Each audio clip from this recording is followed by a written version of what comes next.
Hey everybody, this is Rydo and we are back to another live stream of Hearthstone. Today is Monday, October 2nd, and we've gone around the weekend and we've gone around the month. So, as far as daily quests, let's trade out this one on the Americas account. That leaves us with cards that cost 2 or less, which means we can play a little bit of ranked with our Murlocs and try to get back up ranked. And then we need to play 50 Warlock cards and get 5 wins with Rogue or Warrior. That's going to be a tough call. Tough one to get. Tavern Brawl will be back in one day. As far as what I got new for getting up to, I believe, rank 17, I guess.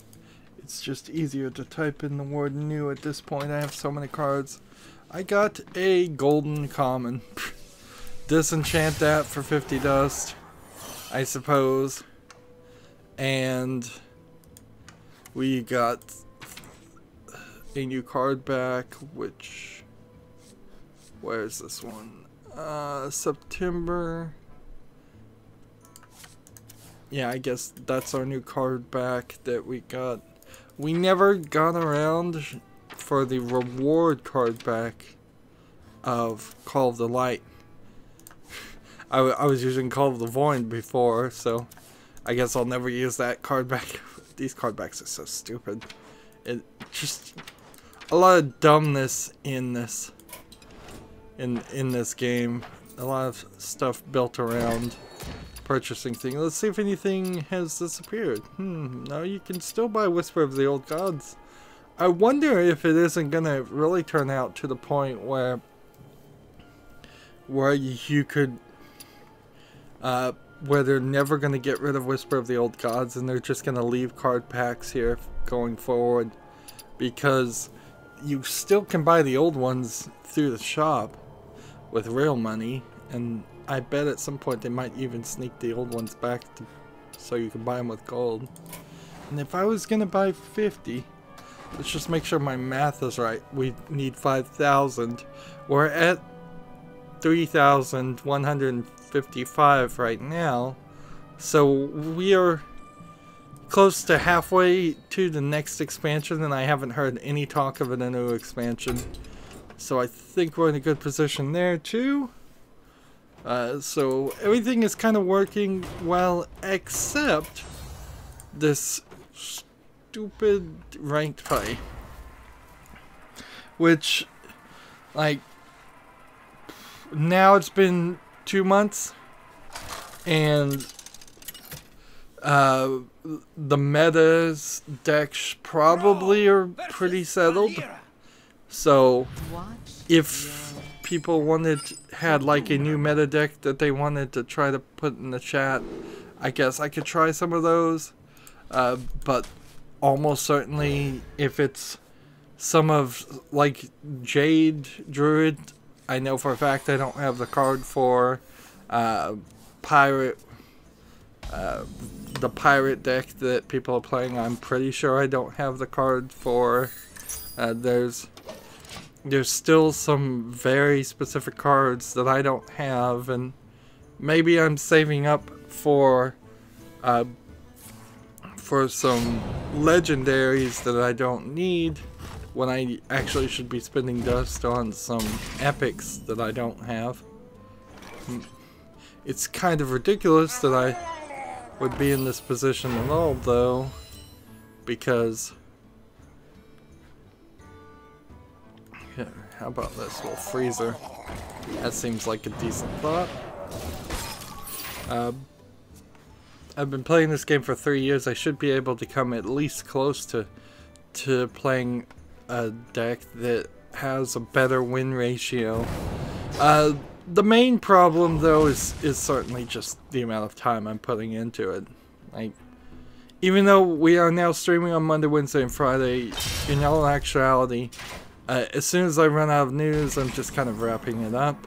The number of views also have not been increasing.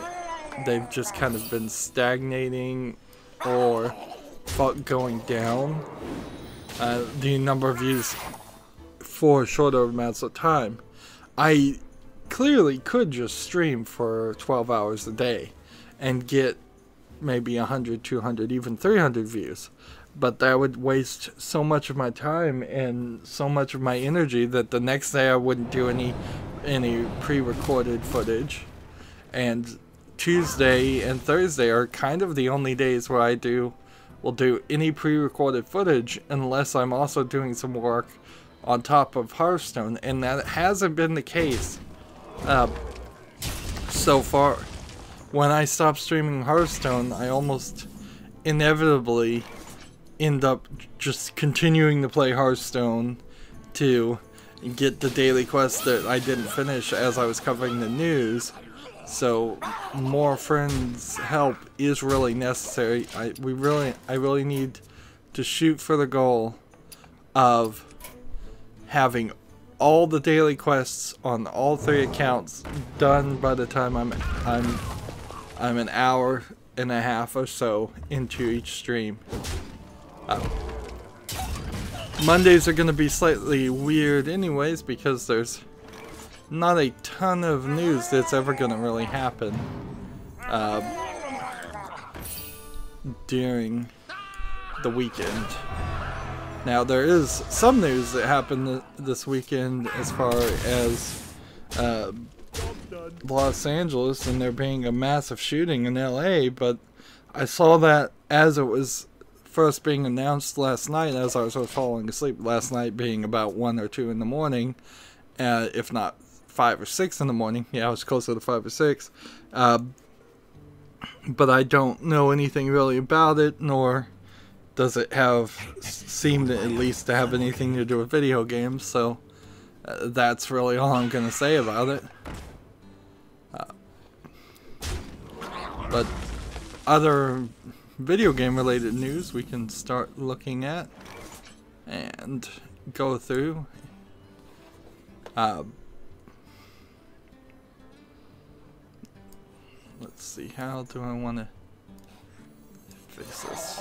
Do this, and then this.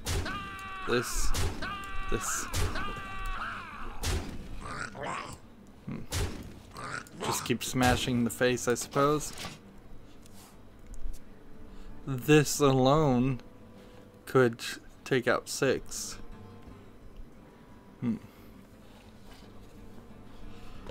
So,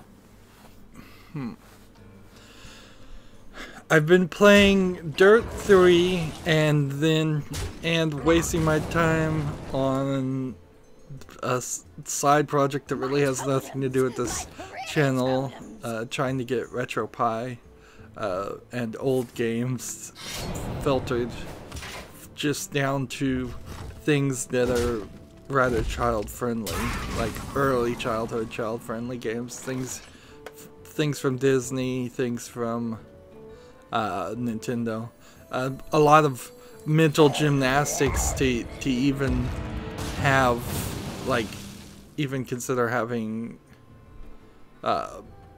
Mega Man in the mix, because Mega Man is such a incredibly difficult series that trying to make even that kid-friendly, or the argument that that's kid-friendly is hard. Things like Castlevania, just because it's not really, it's too difficult.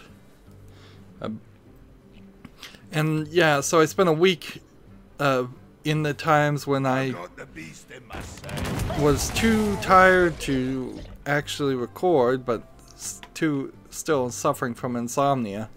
I spent about a week sorting down files, and then turned out that the file, the basically text file that was holding that information, didn't save, and so now I'm gonna have to start all over again.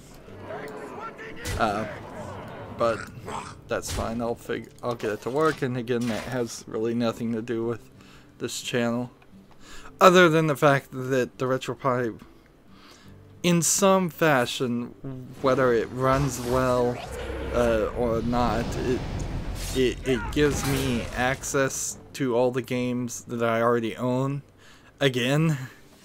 Like, it lets me go back and do some historical research.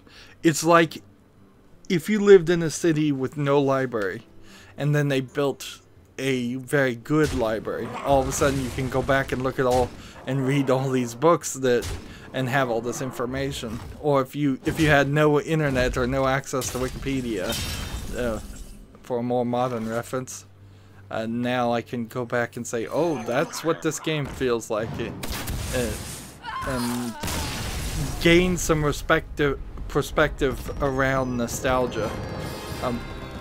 For example, playing Super Mario Bros. 1, that game's a little clunky and hard. It's not a smooth experience like you would expect from I guess Super Mario Odyssey. I bet Super Mario Odyssey is a lot smoother, running at a lot higher frame rate, a lot more forgiving on actions and controls, analog controls instead of like 4-way digital D-pad controls. And the only thing I can really tie that into is Cuphead is out, and boy have I been watching a lot of people playing Cuphead. I want to highly recommend everybody watch every single person that they watch on YouTube or that reviews video games at all. Watch their footage of them playing Cuphead. And if they didn't put any footage out of them playing Cuphead, unless they're specifically a niche site that doesn't play all kinds of games, I think you should consider heavily not following those people anymore. And on top of that, if you see somebody playing Cuphead and there is a noticeably large amount of cuts and edits, I think you might also want to keep that in mind and consider not watching that person anymore too. Because Cuphead is, I guess you could have potentially done this with Dark Souls too, when it came out, but it didn't occur to me then. But Cuphead specifically is a hard game that is going to take multiple deaths, and it is, I think, going to be an opportunity to reveal yourself, to let some people reveal the fact that they don't know how to play games well enough to have their opinion probably be valid in your mind. Red Phoenix was online saying hello Red Phoenix. Like, I'm not saying the argument isn't that all video game players should be great at video games. If I make that argument, people shouldn't watch me because I suck at games. I'm saying there is a level of some some video game critics out there that aren't good at any games, and sadly the video game developers have been helping those type of critics stay critics and not experience the game in the same way as an average person has, because developers have been giving cheat codes and infinite lives and things. A great example of this is the Conan O'Brien Clueless Gamer skit for Cuphead. Like, clearly, I don't even think he was either of the two people on camera holding controls were even controlling the game. Like, of course, I wouldn't really turn to Conan O'Brien for any advice, but he's like, at one point both people are using half a controller and somehow succeeding, and no, that shouldn't have worked.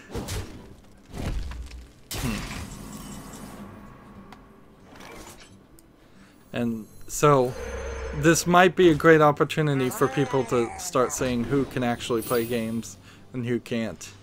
I have yet gotten to the point where I would just immediately make the assumption that all video game critics, or a vast majority of video game critics, suck at video games or anything like that. But it does seem like there are definitely some of them that can't play them.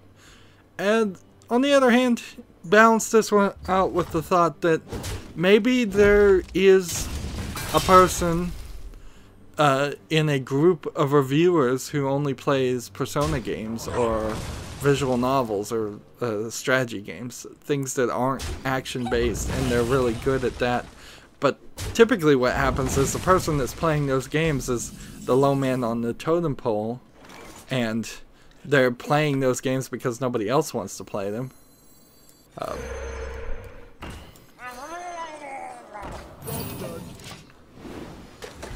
But Cuphead is definitely fun and worth watching, and so watching other people do it, I'm really excited to play it, but I won't play it for any time. I've seen every single boss fight.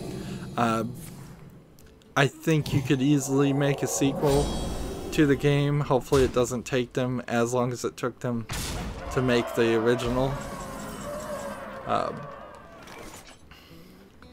Right, so if I do this, then this, then this, then that.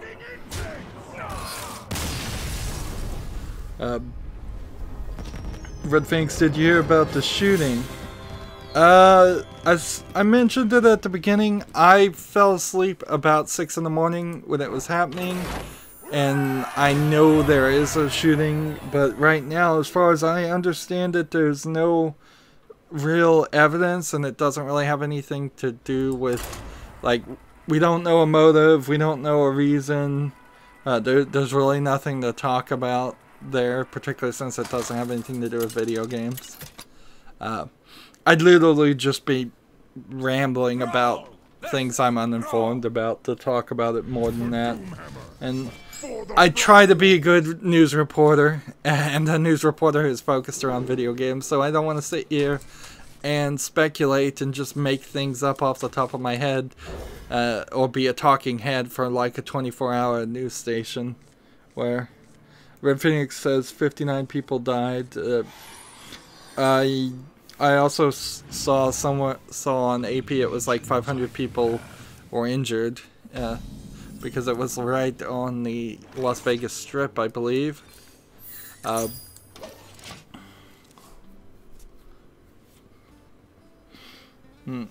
527 hertz, says Red Phoenix.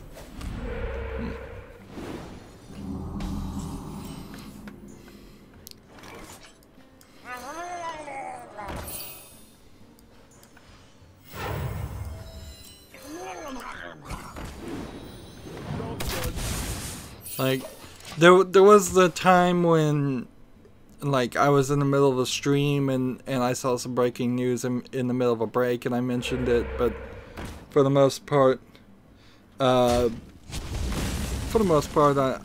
not a general news reporter. I'm a video game reporter, and that's intentional. I don't want to report on things that are particularly sad. Red Phoenix says, shooter was 64 years old. That's quite old. And he had 16 guns at his hotel.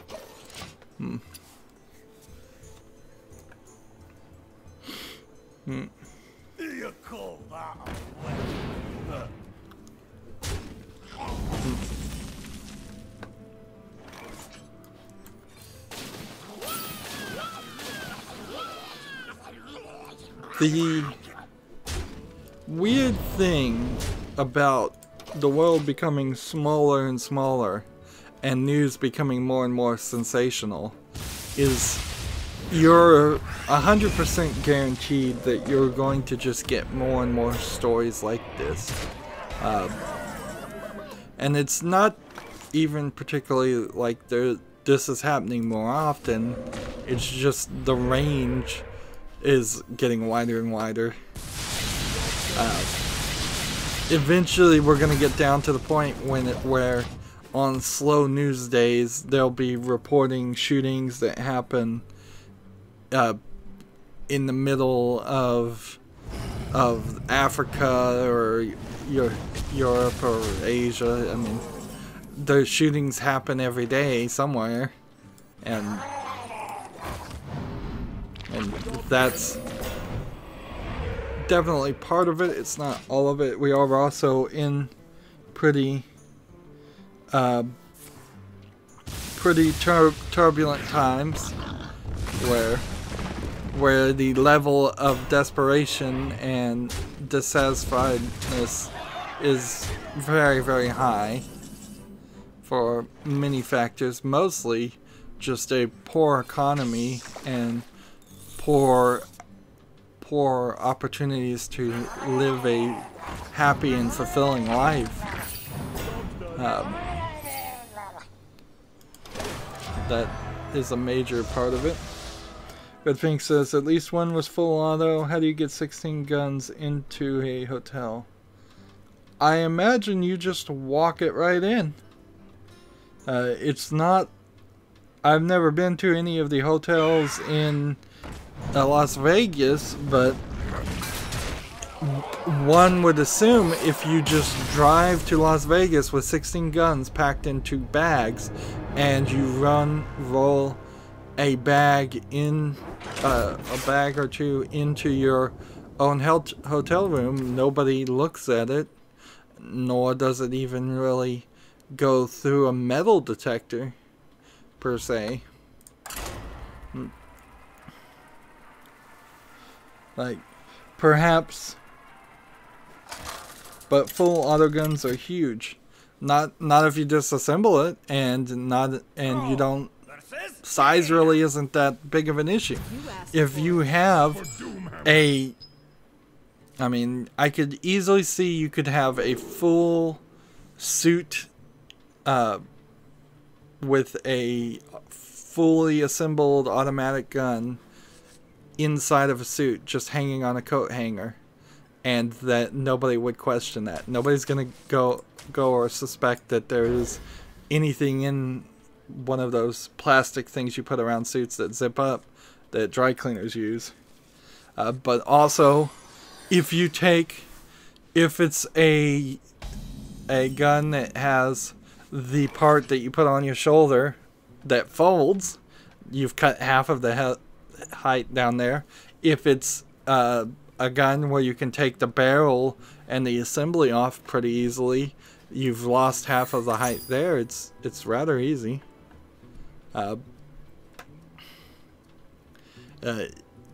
It's really just a matter of Red Phoenix being a person who's never thought about moving a gun, doesn't see how it would be how difficult it would be to do it, but anybody who has thought about it probably has. And there's no guarantee that this is a full auto. From what you've said, it was full auto, but was it a full auto assault rifle, or was it a full auto handgun? Because I imagine you can make a full auto handgun too.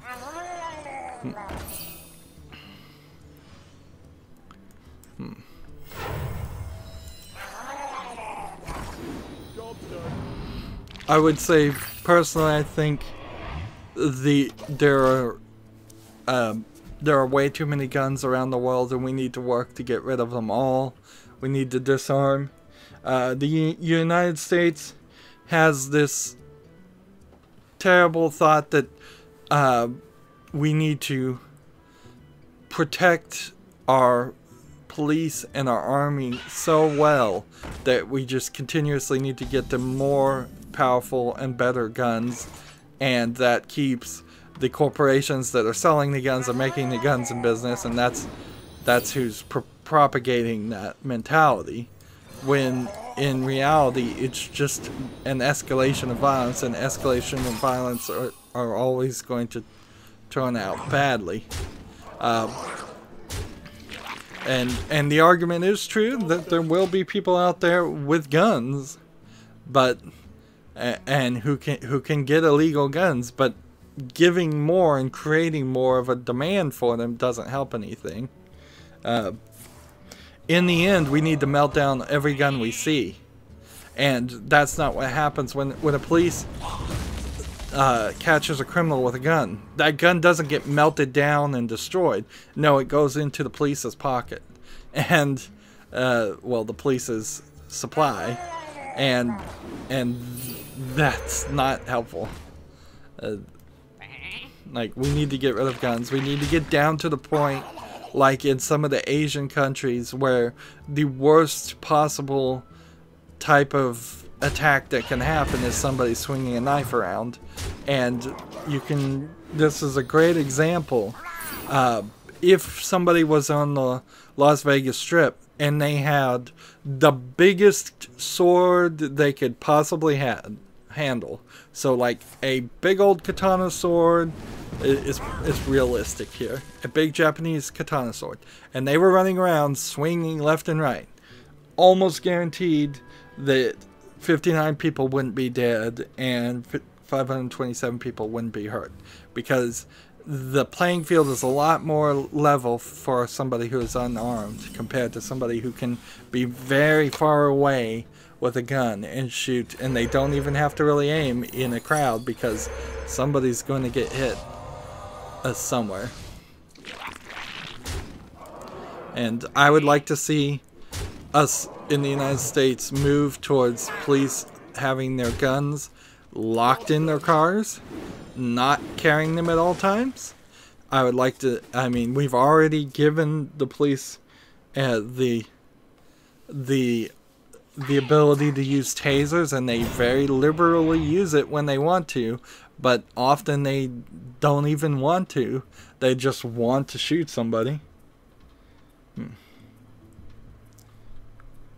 Red Phoenix says, so you've thought about transporting guns. I just thought about it then, yeah. Kevin Wu said, friendly battle, sorry, wait, sorry, gotta go. Okay, well, oops.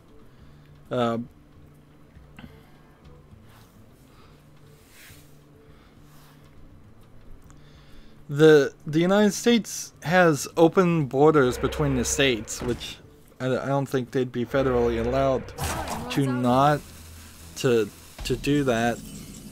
But so I don't think you can set up checkpoints at each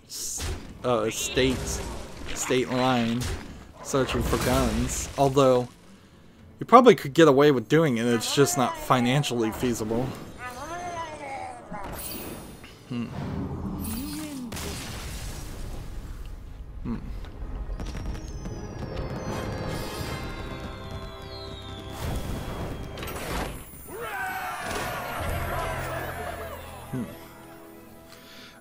To get kind of back into the argument, also I would say that because the military side, to get away from the police side for a second, I guess I need to play Warlock cards now. Let's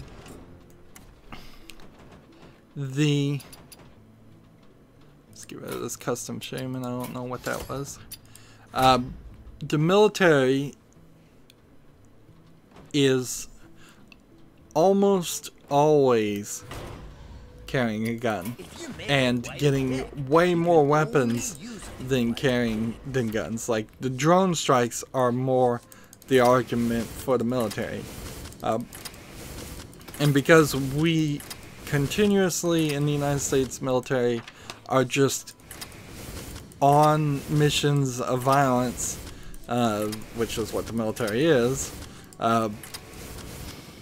This isn't the right deck at all. This is not the deck I'm supposed to be making. I'm supposed to be playing Warlock cards, not Shaman cards. Got confused there. Because we make more and more weapons of war that affect more and more people and aren't targeted towards people who actually have violence on there. The United States military has a very bad problem of hitting non-US citizens and destroying non-US interested buildings and things, which inherently creates bad will towards the United States, and that's why we are consistently going down this path where we're convincing more and more regular everyday people in other countries to not like the United States. And that's why the United States, amongst its also interfering with other people's countries' politics for money interest often, is hated by most Middle Eastern countries and a lot of the Asian countries. I mean, we have a horrible PR effect, and we can have as many wars on things and wars on terrorism all we want, but until we convince people that until we start doing the right things and convincing people that we're doing the right things, we're never going to win any hearts and minds, and that's the only way you're going to end terrorism. If you look at the terrorist sales, what they are offering is really awful.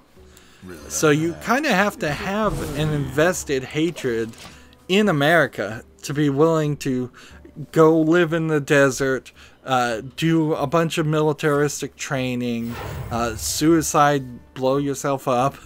There is a lot of religious dogma built into that too, but to buy into that religious dogma and be willing to do all of that effort, because there certainly are a lot of people that don't join terrorist groups, but the people that do, they do it because they have a deep, passionate reason to hate the United States and the West in general, and the West has given them far too many excuses. Like, it's the same thing with North Korea too. It's like every little slight can be transformed into more reason and more excuse for North Korea to continue their idea of them being at war and them being capable of destroying the United States. Where if we just mostly had ignored them, probably would have been better.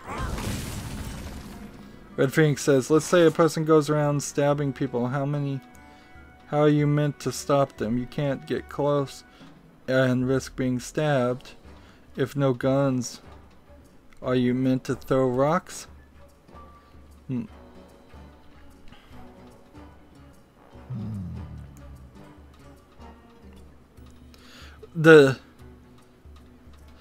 If somebody's running around swinging a sword, you run away.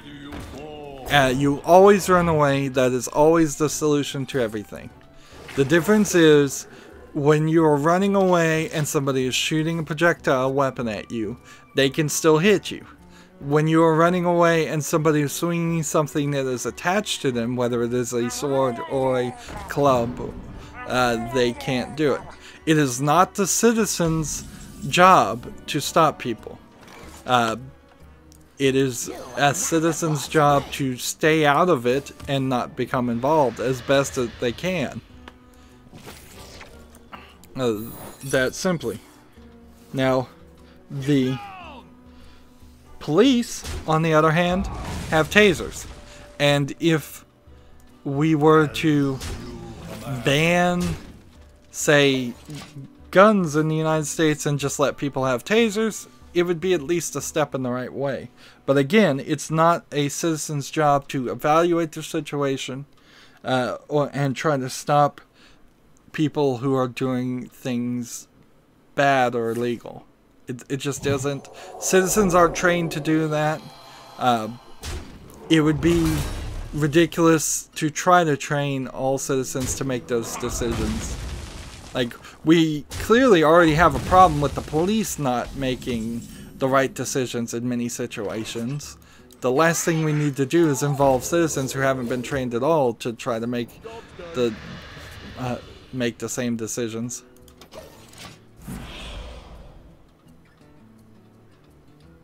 And then Red Phoenix says, and I'm sorry, but if someone wants to shoot up a place, you won't be able to stop them with the hearts and minds. Literally, if you are convincing somebody that it is that they don't want to shoot up the place, you are changing their hearts and minds.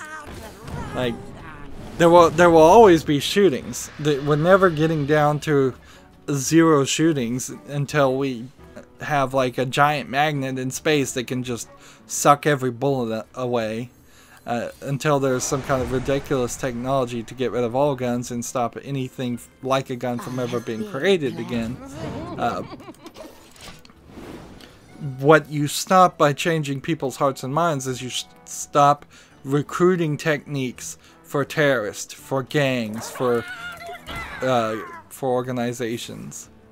Almost certainly you will find on the shooters in Las Vegas, will find that he was reading articles on Facebook or in some kind of chat group. He almost certainly has been programmed that this was the right message because of some form of information, some form of propaganda.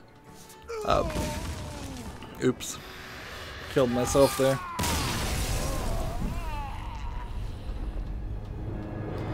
Red Phoenix, I just realized none of us can win this argument because our views are different and you can't win any of those arguments. I don't even know what that means. Like, whatever. Like, I think basically what you're saying is you don't want to talk about it anymore, but the exchange of information is there.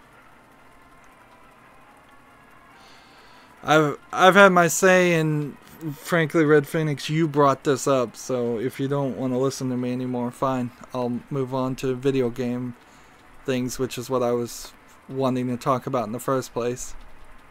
But you frankly sound unwilling to change or even listen.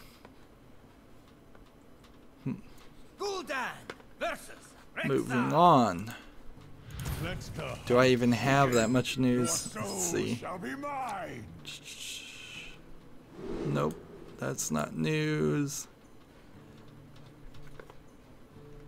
That's not news.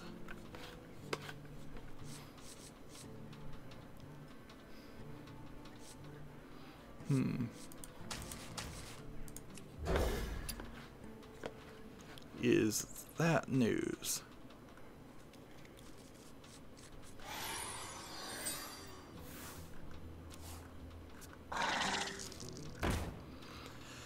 No, that's not really news either. Man, these Mondays do not come around. Well played. Let's see. Greetings, traveler. Let's go and squelch this guy.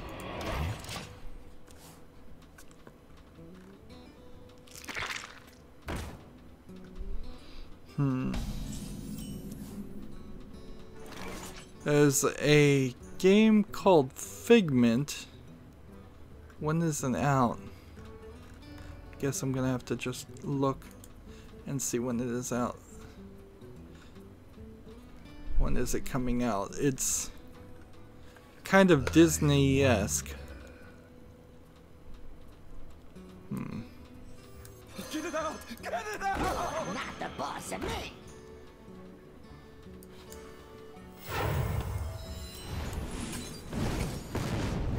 What does this one do? Destroy a demon. Summon a 1/1 Shadow Beast. Give that minion a turn to get ready. You command.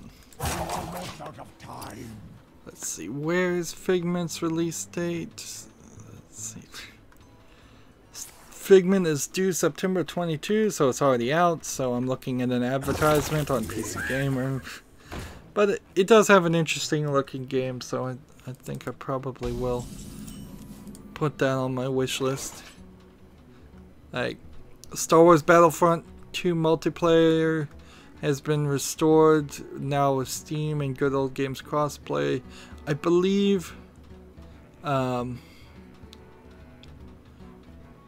was getting hacked in its beta.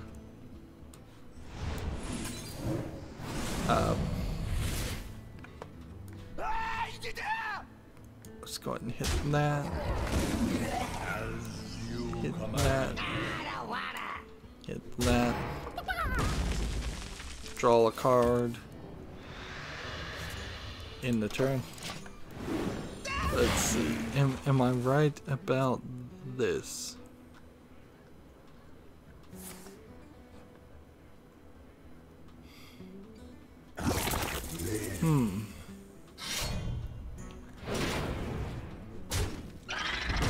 No, actually, I am totally wrong about this news report. It's Star Wars Battlefront 2, which is an old game from 2005, is been patched to have Steam and good old game crossplay. Interesting. Let me see. Interesting. This is a huge mess, though. Really, really huge mess of the game. I need to play Warlock cards, so let's just play these. Destroy a friendly minion, gain +2/+2. Relax, it's a party.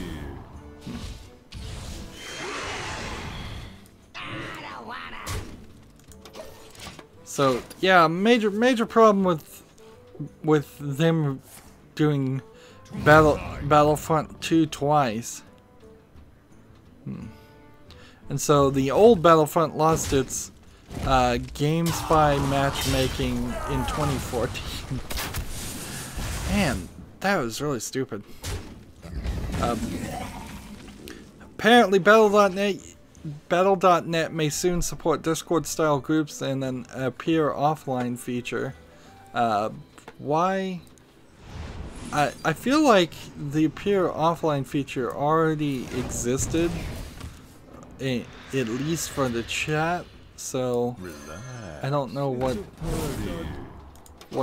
this specifically, according to data miners that have discovered some hidden secrets. So that's interesting. We do know Battle.net had a mobile chat app too, so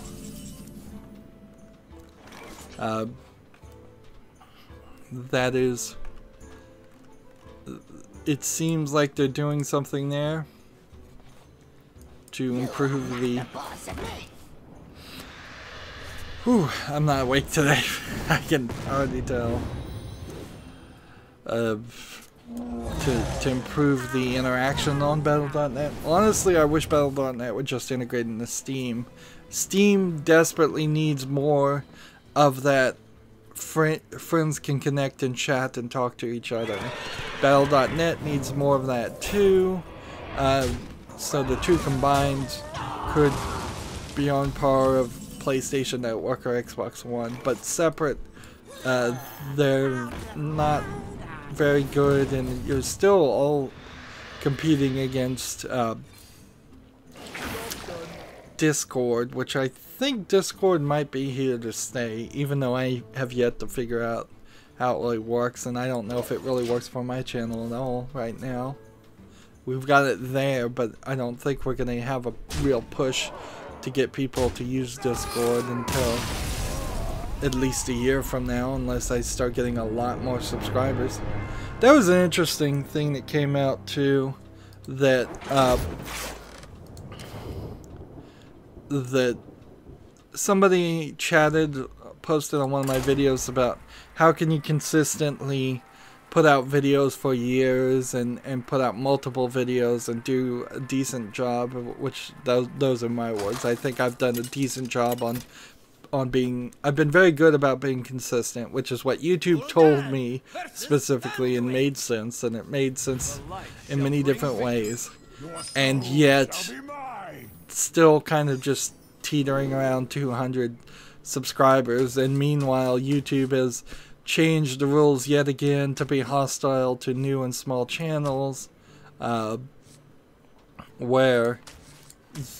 where now they want you to have 10,000 subscribers before you even matter. And it's like, yeah, nobody is ever gonna matter as you keep moving the goalpost over and over again in your mind. And in the meanwhile, you're irritating and losing all of the people that do have 10,000 subscribers because they don't want to be on your channel either. You're just ruining your name for no reason.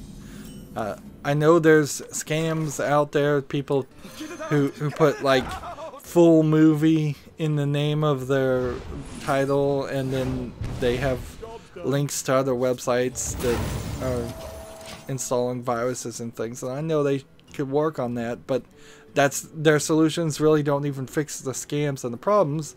Their solutions seem to be specifically tailored to stop new creators getting on YouTube and succeeding. And it's funny because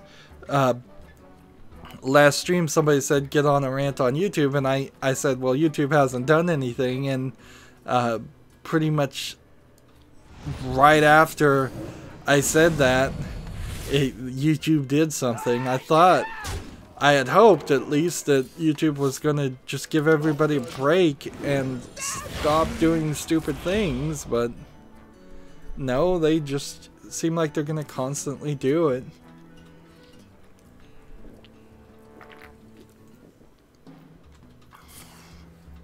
Forza Motorsports. While I'm playing Dirt Showdown, a game you can't even purchase right now for pre-recording, Forza Motorsports is working its way, which is a different racing game, towards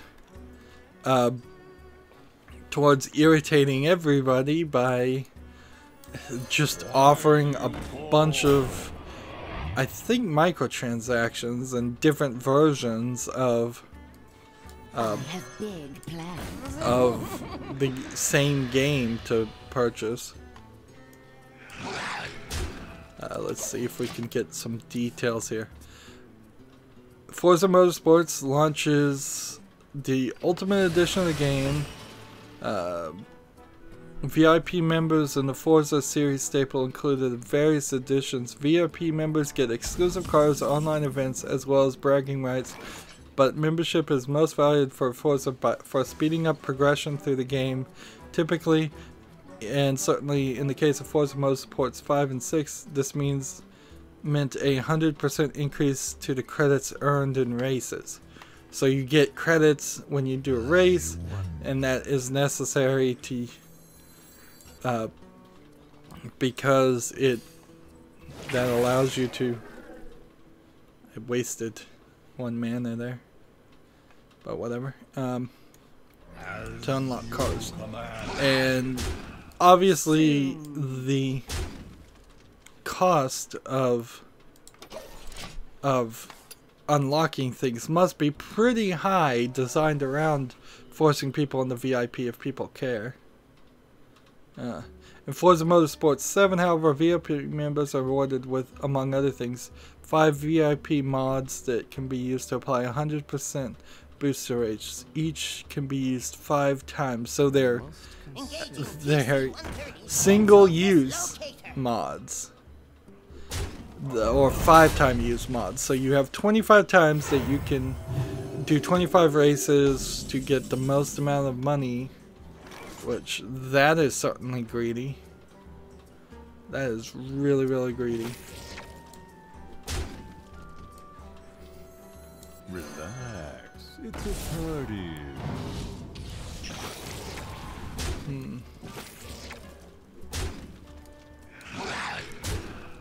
Let's see. Soon.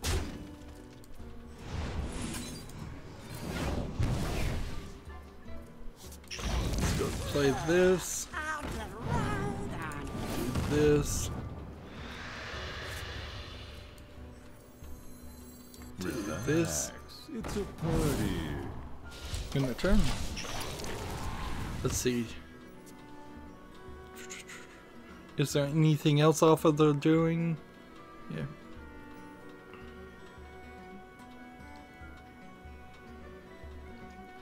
So yeah, Forza 7 sounds like probably not not the best game in the world to play, or a game that you would prefer to play to, you would prefer to play in an Ultimate Edition later. Let's look at the chat. I haven't been looking at it. Red Phoenix says, I just sneezed and snat? I think he meant snot. I've never heard anybody call it snat before. Went everywhere. Wow, I can spell. Yeah. Yeah, I think you mistyped it there. Oh, thanks for sharing that gross image. Corrupt every minion. Sure, why not?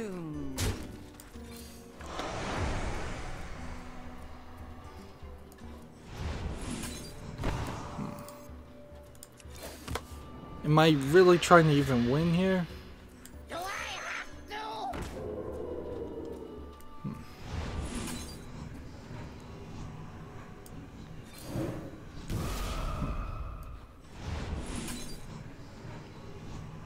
That's the only demon I can even use it on. I don't want to use it on him. Let's see. There's a game called 20XX that is supposed to look a little bit like Mega Man X. And when is it coming out? Because it's a roguelike, which sadly Mega Man really isn't a roguelike, except for if you really stretched the definition. I think we need some more Mega Man likes in our game, in our world. I think we could get away with doing more of that.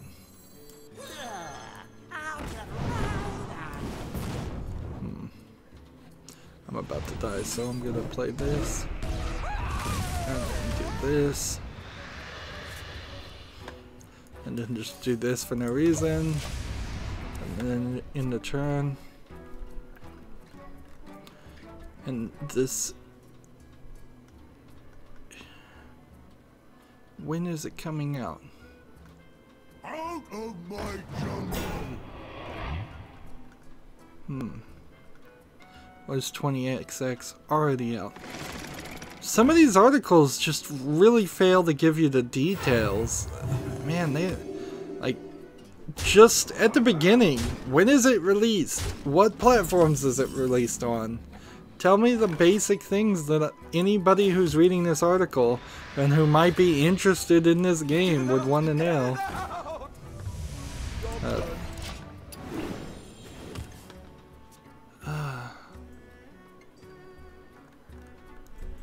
Like, is this game already out?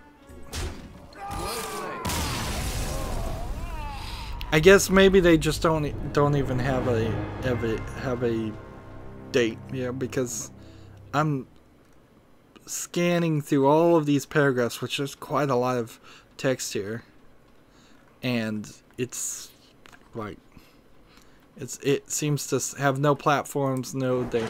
Speaking of platforms, there was a game, let's see, I saw is coming out for Switch. A lot of games coming out for Switch. Switch is starting to get some real play. It's gonna be here for a while, I think, and maybe even succeed as the only actual portable device that's out there, ignoring the Vita because Sony is. Gul'dan versus Gul'dan. So yeah, with Stardew Valley is out, I think today for $15 on the Switch, and that certainly is a game that makes sense to be on the Switch.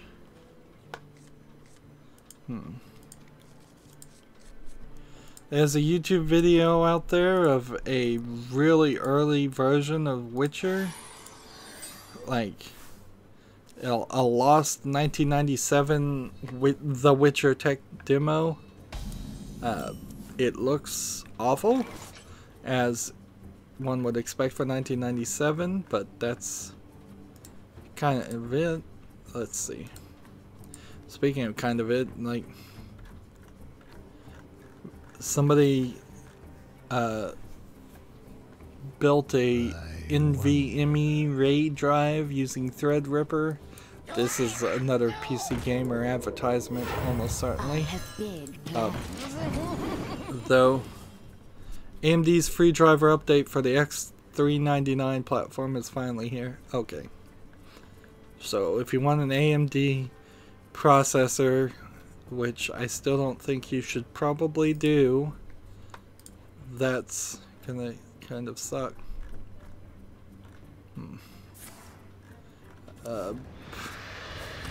You could do that on Threadripper. Let's see. Fate of the World Online is a Kickstarter game that is seeking crowdfunding.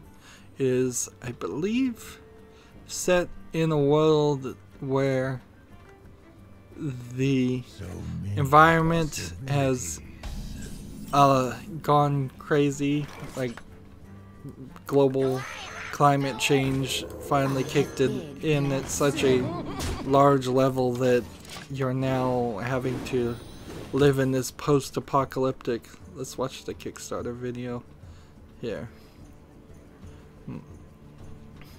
Not a terrible idea for a game to set it in the future like this. It does seem like you're probably going to beat a dead horse right at the beginning of your sale, because this is just going to be very heavily focused around the environment, and you're also trying to make it an online game, and £20 on Kickstarter gets you into the early access on April 2018, so the game is pretty much already finished, it seems.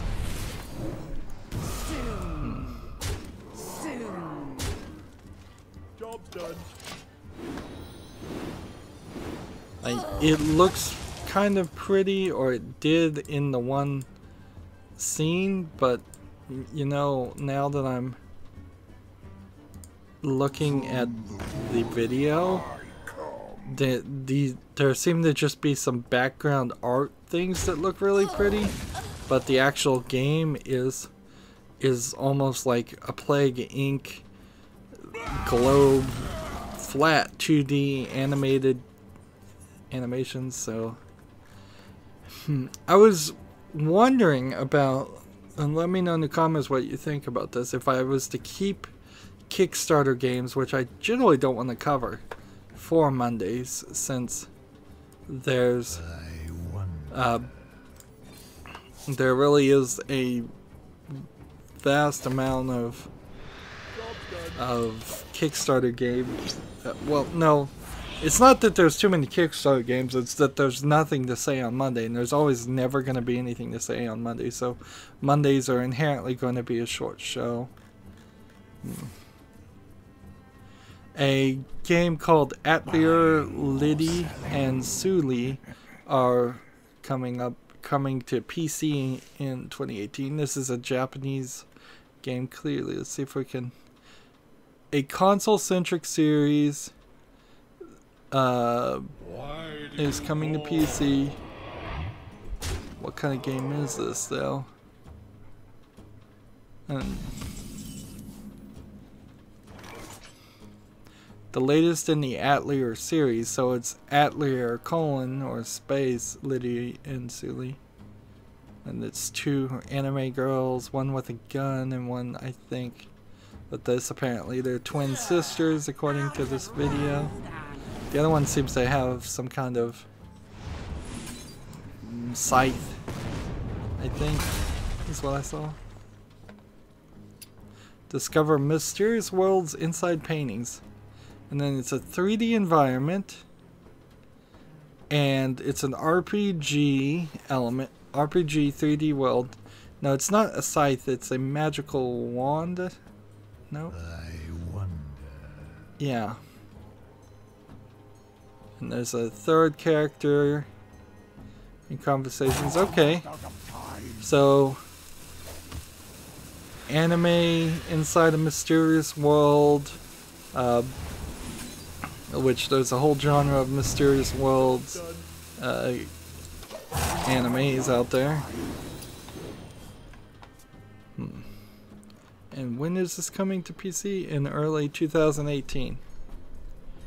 So, what this mostly for me comes down to is it seems like a great, it's going to be $30, and then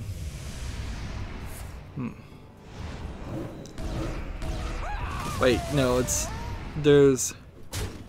there's a couple of other Atelier games out right now called Atelier Sophie and Atelier Ferris that you could also play. So they're starting to take more Japanese games and put them on PC, which I'm always glad to see that. Like, but I don't know if I'm ever gonna have time to work my way through all of these all of the Japanese games that ever existed. Let's see, Red Phoenix. How much longer are you planning on going? Not very much longer. This is gonna be like one episode. I'm already at the thing. It's kind of a, I mean, I guess you can ask, but it's kind of not something that helps to ask, because you're basically encouraging me to potentially stop streaming because one person on chat wants me not to stop streaming. Like, I've seen other chats where people do that too, and they're like, in the show, and it's like, well, there might be 100 other people that aren't chatting that want you to continue going. So, like, honestly, questions like, when are you gonna start, when are you gonna end, are questions better not asked. Like, if somebody has to leave, I know lots of people keep doing this, whether it's like, I'm leaving, I'm back, I'm leaving, I'm back. Like, just leave, just come back, watch it later. Like, I'm broadcasting to multiple people when I stream, not one individual person, and it doesn't really give me any information that's super helpful when one person in the chat says, I'll be gone for 5 minutes, or I'm coming back or not. If you're chatting, I assume you're there. If you're not chatting, I still assume you're there. But since, yeah, I don't get it. I don't get it at all. There you go. We'll take out that thing. Let's see, and I'm on the Humble stores now, so I'm out. And they have a THQ Nordic PlayStation bundle, Encore, and that's kind of it. And so, let's go back to Twitter now. There's a Yakuza Kiwami 2 demo launches in November in Japan. And